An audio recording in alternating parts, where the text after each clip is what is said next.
On this episode of Locked On Angels, who should the Halos listen on for a potential trade? And who should the Halos actually trade? No more listening, just trade. We've got some ideas, and we're going to recap the final game against the Yanks. It's time to get locked on with Mike and John, and this is Locked On Angels.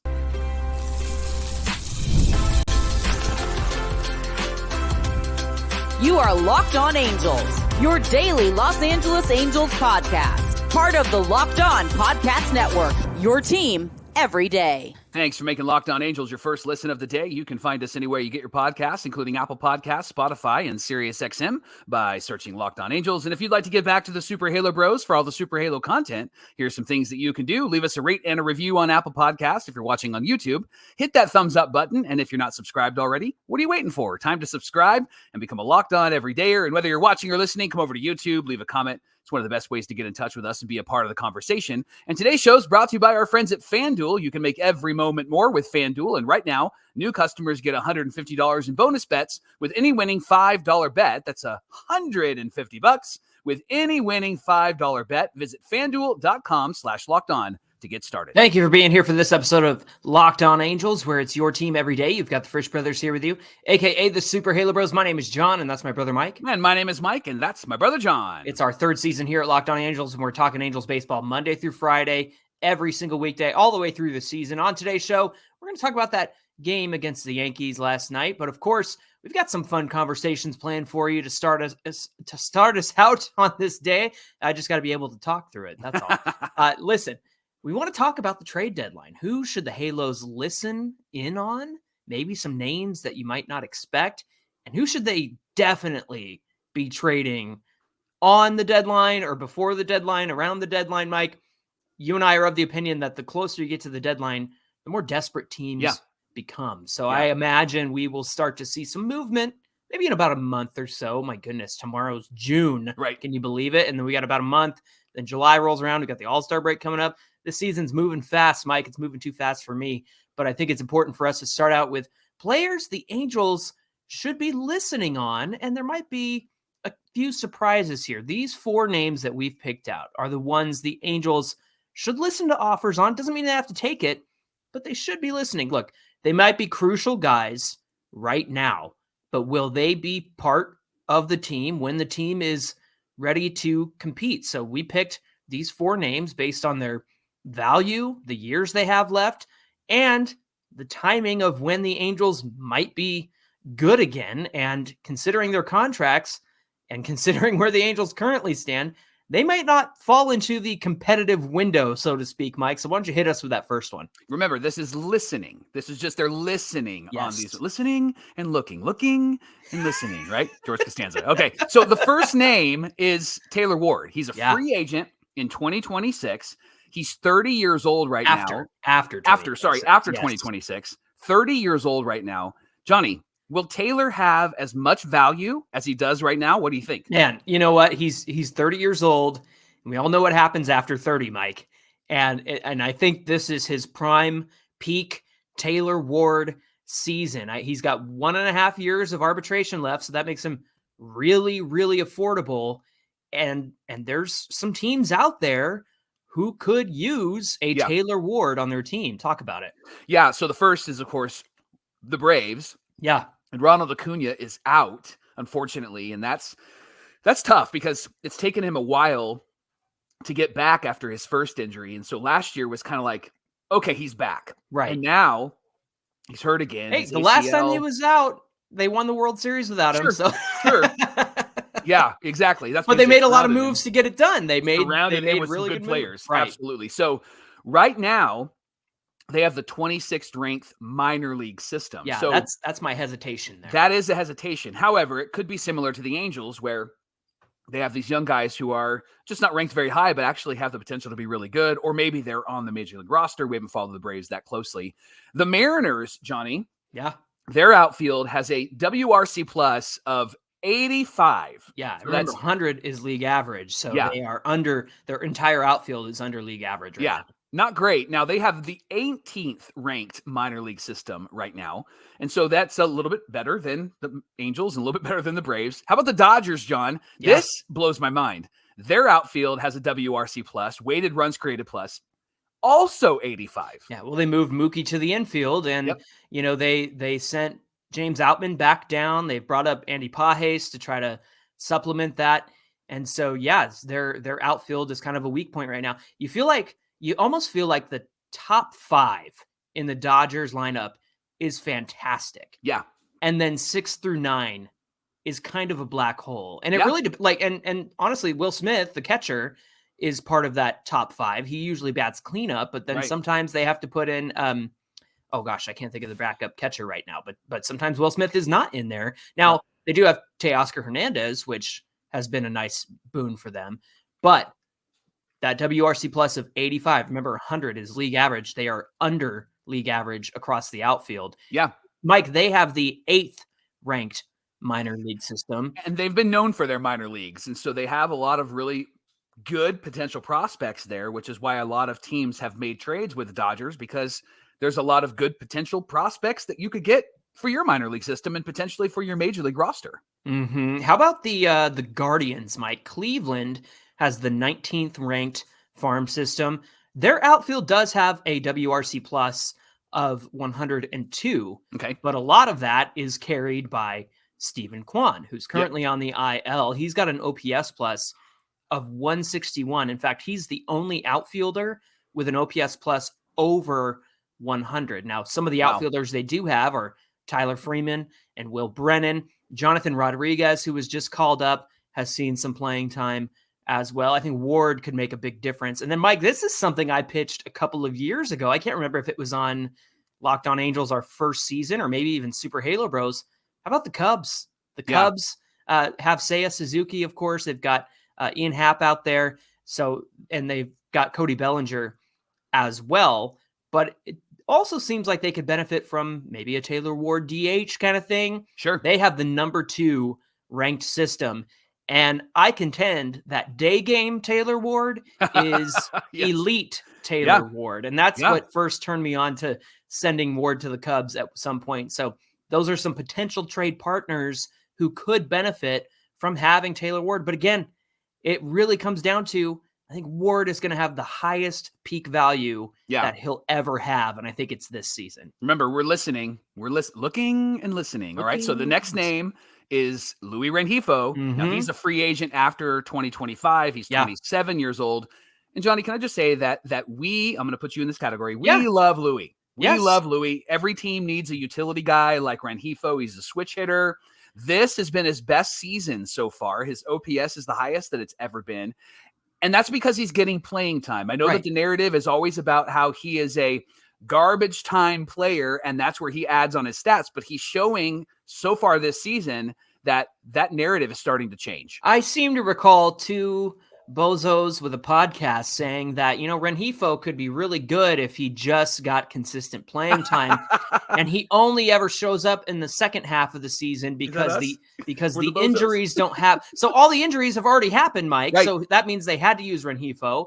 And here he is tearing it up because he's getting consistent playing time. Now, Mike, are the Angels going to be competitive in 2025? That's Rengifo's last year. And if he doesn't get extended, then I think he's a worthy trade candidate. His prime years, starting now, 27 to maybe age 30, he's at his most valuable right now. So if the Angels don't extend him and keep him around, I think they have to listen in on Luis Rengifo. Yeah. Here's a name that might shock some people, or maybe not, but I think most people probably go, oh. It's come up in conversation. Yeah. Patrick Sandoval. He's a free agent after 2026. He's 27 currently. And the question about Sandy is, can another team help him to be consistent? Yeah. Obviously, he had the great 2022, and that might tempt teams to say, I think we can get him back there. Right. And so, Johnny, what teams would potentially trade for a Patrick Sandoval? I thought of a couple of teams, and I think about the Padres and the Giants. Now, they're both behind the Dodgers in the wild card race right now in the National League. The Padres have the 4th best minor league system, Mike, according to MLB Pipeline. Joe Musgrove is somebody who's been struggling. I don't know that you take Joe Musgrove out of the rotation, but look, when you're trying to compete in that National League West, you're not going to get first place, and you have to do everything you can to get a wild card spot. maybe some consistency from Patrick Sandoval would be helpful. The Giants are also in that wild card race.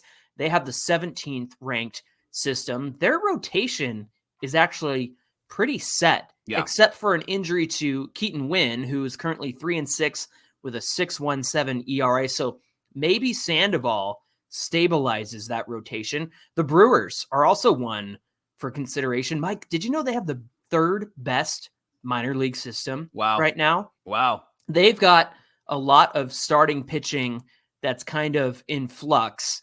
And so I think Sandoval could bring some stability to that. And then, of course, the Orioles, they've had a lot of pitching injuries this year. I know that they added Corbin Burns. Why not add one more durable starter who can at least say, hey, I'll be here for you all season long? And that would be Patrick Sandoval for the Orioles. Of course, they've got the first ranked minor league system. Yeah. Last name is hard on my fan heart, and that is Reid Detmers. But remember, we're just listening. He's a free agent after 2027. He's only 24 years old. Right. And he's a tough one, but here's kind of our thinking. Will the Angels be competitive in the Reid Detmers window? Again, free agent in 2027. And so it would have to be a really good haul to get him, considering his age, considering his value, considering what he's done, considering the years of control. And it's just listening, right? Yes. We're just listening. But I think that the Angels should listen on somebody like this, because they could probably net a good grip of good prospects, maybe even a major league ready pitcher or player, because Reid Detmers is a major league pitcher who's been around for the last couple of years. It really comes down to, are you wowed by the return that you could get for Reid Detmers? Because again, he's a free agent after 2027. That gives us 25, 26, and 27 with him. He's kind of like Rengifo in that sense of, will you keep him around as long as you can and then extend him and make him part of your future? Or are you not planning on competing, in 24, 25, 26, 27? Now, the Angels say that they will. Sure. But we have to be realistic with the competitive window and how long it'll actually take the Angels to build back into that competitive window. So that really kind of frames this whole conversation is, when will the Angels actually field a competitive team again, and who needs to be part of that? Well, I think, again, going back to Taylor Ward and Lusi Rengifo, you can really consider that they might not be competitive in that window. When it comes to somebody like Detmers, you've got a little bit more time to consider. And I think that's why the package that you get back for Reid Detmers has to be super valuable. And all the teams we mentioned in terms of starting pitching for Sandoval, Brewers, Giants, Padres, Orioles, they could all benefit from Detmers as well. Hey, thanks for making Locked On Angels your first listen today. The Angels are playing the Mariners. They're up in Seattle, 7:10 Pacific time. You can catch every pitch of the Angels hometown broadcast on SiriusXM of the SXM app. Just search Angels. Coming up on Locked On Angels, we're going to talk about the players that the Halo should definitely be moving at the trade deadline, and we'll get into that coming right up. It's winner take all time in the NBA and the NHL in the middle of the playoffs, and FanDuel is giving you a shot to bring home a big win of your own. Right now, new customers like you can get $150 in bonus bets with any winning $5 bet. So it's as simple as betting on something, whether it's the spreads or the money lines or the player props, and you win $5, they're going to give you another $150 to continue to bet, or if you want to pocket it, you can pocket it. FanDuel is on your team and on your side this playoff season. So visit FanDuel.com/lockedon. That's FanDuel.com/lockedon. You can make every playoff moment count, even if your team's not in it. FanDuel is America's #1 sportsbook. This is the Locked On Podcast Network, where it's your team every day. Everydayers, check out Locked On Sports Today, a free 24/7 sports streaming channel program just for you, with all the latest and greatest stories across the sports world, opinions, analysis, news, everything you love about Locked On Angels, but about the entire world of sports. And so they're bringing that to you 24/7 on YouTube, and also the free Amazon Fire TV Channels app. It's part of the Locked On Podcast Network, where it's your team every day. And speaking of your team every day. The Angels are playing the Mariners tonight, 7:10 Pacific time up in Seattle. Look, it's an AL West matchup. The Angels are 4-2 against the AL West. They won both their AL West series. So maybe they can walk away with a series win this weekend. Of course, we'll be recapping that on Monday. If you want to listen in, you can do so on SiriusXM with the SXM app. All you got to do is search Angels. Now, it's time to talk about not the players that we're going to listen on, but the players that we're pulling the trigger. We're pushing the button. It's a must trade. Now, before we get there, John, I want to talk about a couple of trades that could give us maybe an idea of what the Angels could get for some of the names that we're about to bring up. So I like it. Let me give you a couple of examples. First, this is a bigger example. It's from 2022. It was a trade between the Padres and the Brewers. Now, Josh Hader went to the Padres, and the Brewers got 4 really good guys, a couple of prospects. Some of the names that you might know is Taylor Rogers, who's a pitcher, and you also might know of Esteury Ruiz. Love that guy. This guy played with the A's and is still with the A's. He had 67 stolen bases last season. They're kind of manipulating his play time because he started off really great, got sent back down. Now he's back up again. And then another prospect, he was the Padres' number 7 prospect at the time of this trade, was Robert Gasser. And Gasser has made it to the majors this season with the Brewers. He's played in two games. He's 2-0, by the way, with a 1.96 ERA and a 0.95 WHIP. So just starting out in his major league career. He was not part of the starting rotation problems with the Brewers that I mentioned earlier. No. I saw his stats and I was like, oh my gosh. Guy's doing very, very well. Now, I know that that's Josh Hader, right? And so we're probably not going to get Josh Hader type of people, type of prospects. So I decided to focus in on maybe more of an Angels perspective and what Angel fans and everydayers would be aware of. So let's talk about Raisel Iglesias for a moment. Remember when we got him from the Reds, the Angels traded Noé Ramirez and a player to be named later. That player to be named later was Leo Rivas. He was the 25th prospect in the Angels organization at that time. That was a steal. When we traded those two guys, I was like, that's it? That's all we're giving up? And who else? Oh. Now, it was a money dump. That was what the Reds said. They were trying to get rid of the money. Now, when you talk about the Angels trading Iglesias away, it was a money dump as well. It was a huge money dump, Mike. Yeah, so he goes to the Braves, and the Angels got Tucker Davidson and Jesse Chavez. Both are not on the roster at all. And Jesse Chavez is only good with the Braves. So he's not good with anybody else. What in the world? Perry Minasian extends Raisel Iglesias, gives him that great contract for Raisel, and then turns around and dumps him.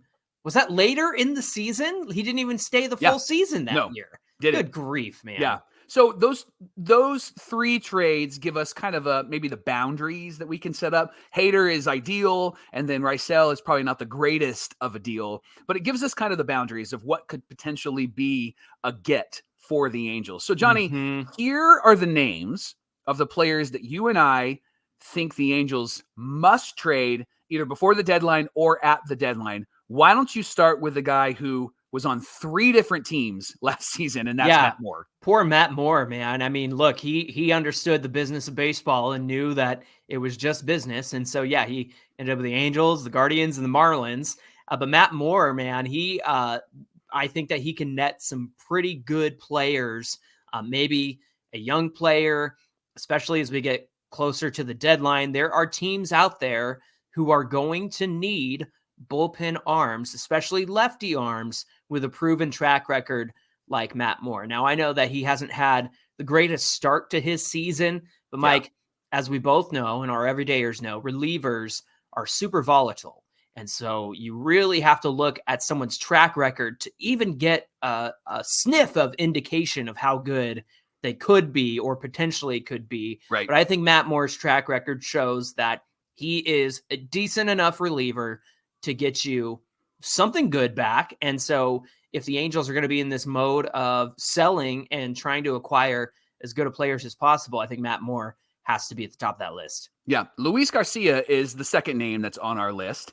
Johnny, I'm of the opinion that he's a I don't want to say solid reliever. He's a good reliever, right? Sure. And for the Angels, he's struggled. He's been off and on. He's had some really great moments and some really terrible moments. I think he could be somebody that could be packaged. He could be somebody that goes with somebody to another team, or maybe it's a 3-team deal and he goes this way and somebody else goes that way. I don't know if you can do a good 1-for-1 or have a good get with Luis Garcia. What do you think about him? Yeah, I think that you're right. I think that you would need to package him with another one of the arms that the Angels have available in that bullpen. Speaking of which, Carlos Estevez.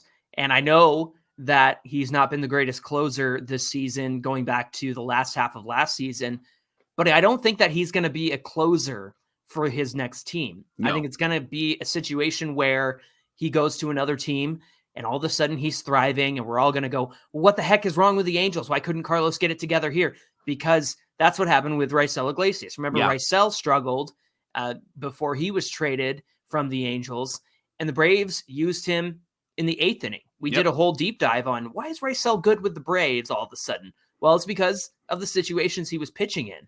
And I think the same could be said for Carlos Estevez. Is he worth a top prospect, and what would teams pay for him? That's TBD. Right. However, again, if there's going to be any need out there, it's always bullpen arms. You can never have enough bullpen help, and contending teams are definitely going to want bullpen help. And Simber falls into that category. He's having a great season. Hunter Strickland found new life with the Angels. And maybe, Mike, even Carson Fulmer. I know he's been our long relief guy. Yeah. And has gotten into some, more medium, high leverage situations lately. But look, I think they're all on the table. I think they should all be discussed, and they definitely should be part of trade discussions. Go for it with the next one. The biggest piece is Tyler Anderson, right? Yes. I think he's the guy that, because of the season he's having, I think he's the guy that could really net something good for the Angels, right? Yes. And maybe Tyler Anderson and Adam Simber get sent away, right? Tyler Anderson and Luis Garcia get sent away. But I think Tyler Anderson could really net, and here's why. We have him this year and next year, and he's a cheap starter, and he's really found it this year on this Angel team. He's really found it, and he was gritty and gutty against the Yankees. 5 innings. I know he walked 6 guys, but he made it through and really battled against Soto and Judge and Stanton. And so I think he could really bring in somebody that the Angel fans, us Angel fans, everydayers would really love if we decide to trade him. I think they should trade him at the deadline. He might not be somebody's number one, but you don't always need a number one at the deadline. And so a team could definitely use him in a 3, 4, or 5 spot. I know he's pitching like our number one. He certainly is acting like it, but teams are desperately going to want starting pitching at the deadline. Mike, one more real quick, Brandon Drury. I know that he's been hurt. I know that it's not been his best season, but there's no reason why the Angels shouldn't try to trade him and get something back for him. It might not be super valuable, right? But if he can, give a team 12 to 15 home runs in the second half of the season, I think teams are really going to find that valuable. And I think Brandon Drury, considering his contract is up, is going to have to be traded at the deadline. Well, summer's here, and we feel it in Southern California, and it's time, fellas, specifically, it's time for you to upgrade that wardrobe. Throw out those old T-shirts, those worn-out pants. I'm only talking to myself. And let your friends at Stitch Fix help you to look good. With Stitch Fix, it's an easy way to upgrade your style with the help of professional stylists that help you find new, on-trend favorites that will work for you. So here's how it works specifically for John and I and for all of our everydayers. You give Stitch Fix, the stylist there, your size, your style, and your budget preferences, and then they're going to send you 5 just for you pieces, plus outfit recommendations. That's actually my favorite part because I never know what matches and what looks good. And pro styling advice. You keep what works, you send back what doesn't, and they take care of the rest. And here's the good news. Shipping, returns, exchanges, always free. There's no subscription required. Stitch Fix makes it so easy. No need to go shop and look around and waste time. Nobody wants to do that, right? So save time and effort. Order from Stitch Fix. Get started today at stitchfix.com. stitchfix.com/MLB. You'll get $20 off your first fix. And when you do sign up, you need to redeem it within 7 days. So already get your mind going on what it is that you're looking at. Go to their website, stitchfix.com/MLB. You're going to get $20 off. That's stitchfix.com/MLB.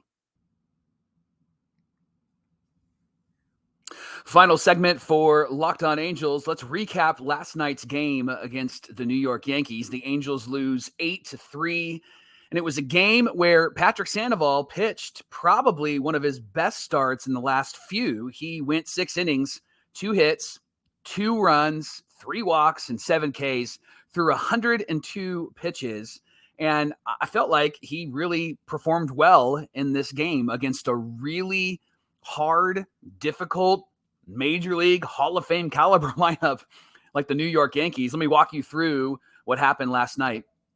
Angels got on the board in the bottom of the second inning. Logan O'Hoppe hits his 7th home run of the season. He now has 26 RBIs at the time. Top of the 4th, Yankees got on the board with their very first hit. It was a 2-run home run to Aaron Judge. And the pitch that Sandoval threw was a sweeper that was down and in the middle. Now, if you've been watching some games, the last few games, Angels and Yankees, most of the pitches that they've thrown to Aaron Judge specifically have been down and in. He's swinging over them and he's twerking his body over those pitches. So that's where a lot of the calls from Logan O'Hoppe were being asked to go from Patrick Sandoval, and Patrick was hitting that spot. He actually had a really good at bat against Aaron Judge earlier in the game. And then in this one, he just missed with that sweeper. It wasn't where O'Hoppe wanted it, but it was only 2-1 at this point. Now, top of the 6th was, I think, where you could really take the blame off of Sandoval and maybe take the blame off of the Angels because they were competitive in this game. But the top of the 6th inning, man, it really felt like the ump was squeezing Patrick Sandoval. Listen, I know that they lost 8-3 and they kind of blew it. We'll talk about that in a minute, but it really felt like the ump was squeezing Patrick Sandoval and then later Adam Cimber in this game. So Juan Soto walks and then Sandoval is facing Judge again. And this is where the tension with the strike zone came up. He threw a strike at the top of the zone and it was called a ball. And so Sandy said, "That's not high." You could see it in the replay. You could see him mouthing that. And Gubaza on the TV side mentioned that. And so the ump says something back. So as they start to kind of talk back and forth, O'Hoppe pushes the ump back. He's like, no, we're good. Because he didn't want his guy to get thrown out. So then Wash comes out and has a conversation. It was a calm conversation. But I think Wash was just emphasizing like, hey, you're squeezing my guy, not just on the sides of the strike zone, but at the top and at the bottom. And so all of that was just frustrating, you could tell, for Patrick Sandoval, but he kept his cool and he throws a beautiful changeup to get Aaron Judge. And you know where it was? It was down and in, and he swung right over it. And so with 2 outs after a wild pitch by Sandy, he got Giancarlo Stanton to line out. And then the 7th inning came. And listen, Adam Cimber has been great with inherited runners. Adam Cimber has been great this season. He's been a good find for the Angels. But he also got squeezed in this inning. I know he gave up some runs in this inning, but it's really because they were not calling strikes on balls that were strikes. He walked in 2 runs in the top of the 7th. The ump called what I counted 5 strikes that were strikes, should have been called strikes, were balls according to the umpire, and was really squeezing Cimber on the edges of the strike zone. And here's what happens with this Angel pitching staff. They have to be perfect because this offense is not scoring runs. But when the ump is squeezing you, then you have to be extra perfect because you need to make sure that you're getting the ball in the zone. Well, Cimber kind of lost his mechanics and was throwing a lot outside. When he missed bad. But when he missed, according to the ump, it was right on the edges of the zone. A lot of those strikes that were not called came back to haunt Cimber, and he found himself in a bit of an issue, walking in a couple of runs. And then Wash comes out and grabs him after it was 4-1.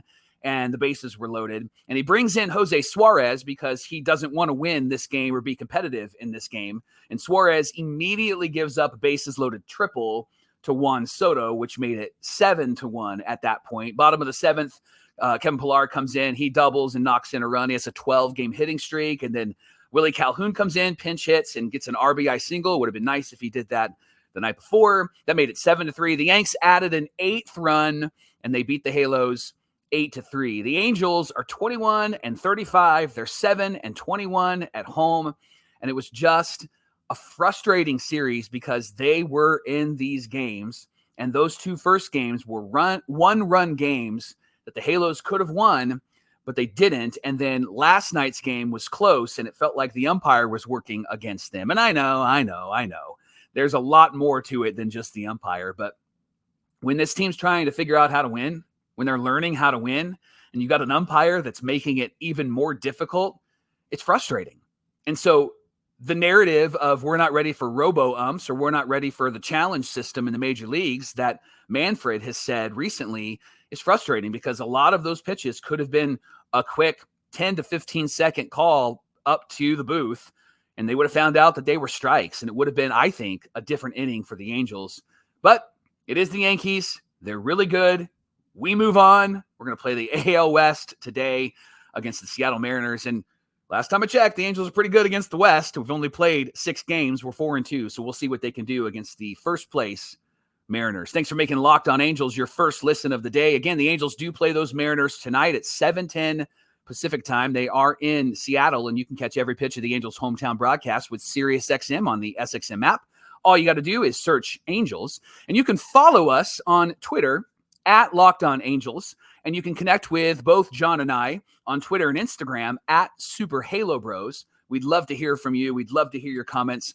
We'd love to hear your thoughts. Some of the best interactions come on social media. And if you're watching this on YouTube, you can also comment below. We love some of your thoughts and some of the questions that you bring to us. So interact with us. It's super helpful. And when you like this video, it puts it in front of other Angel fans, and it helps grow the channel. And we love that more Angel fans and everydayers can be a part of the story that Locked On Angels is writing. So make sure you like, make sure you comment, make sure you're following us on social media. Coming up on Monday on Locked On Angels, we're going to recap the weekend against the Mariners, and we're hoping that maybe perhaps it'll be a winning series because, again, it is against the AL West. So we're looking forward to this weekend and talking about all of it on Monday. Until then, for my brother John, my name is Mike. Thank you for joining us here on Locked On Angels, and we'll see you on Monday.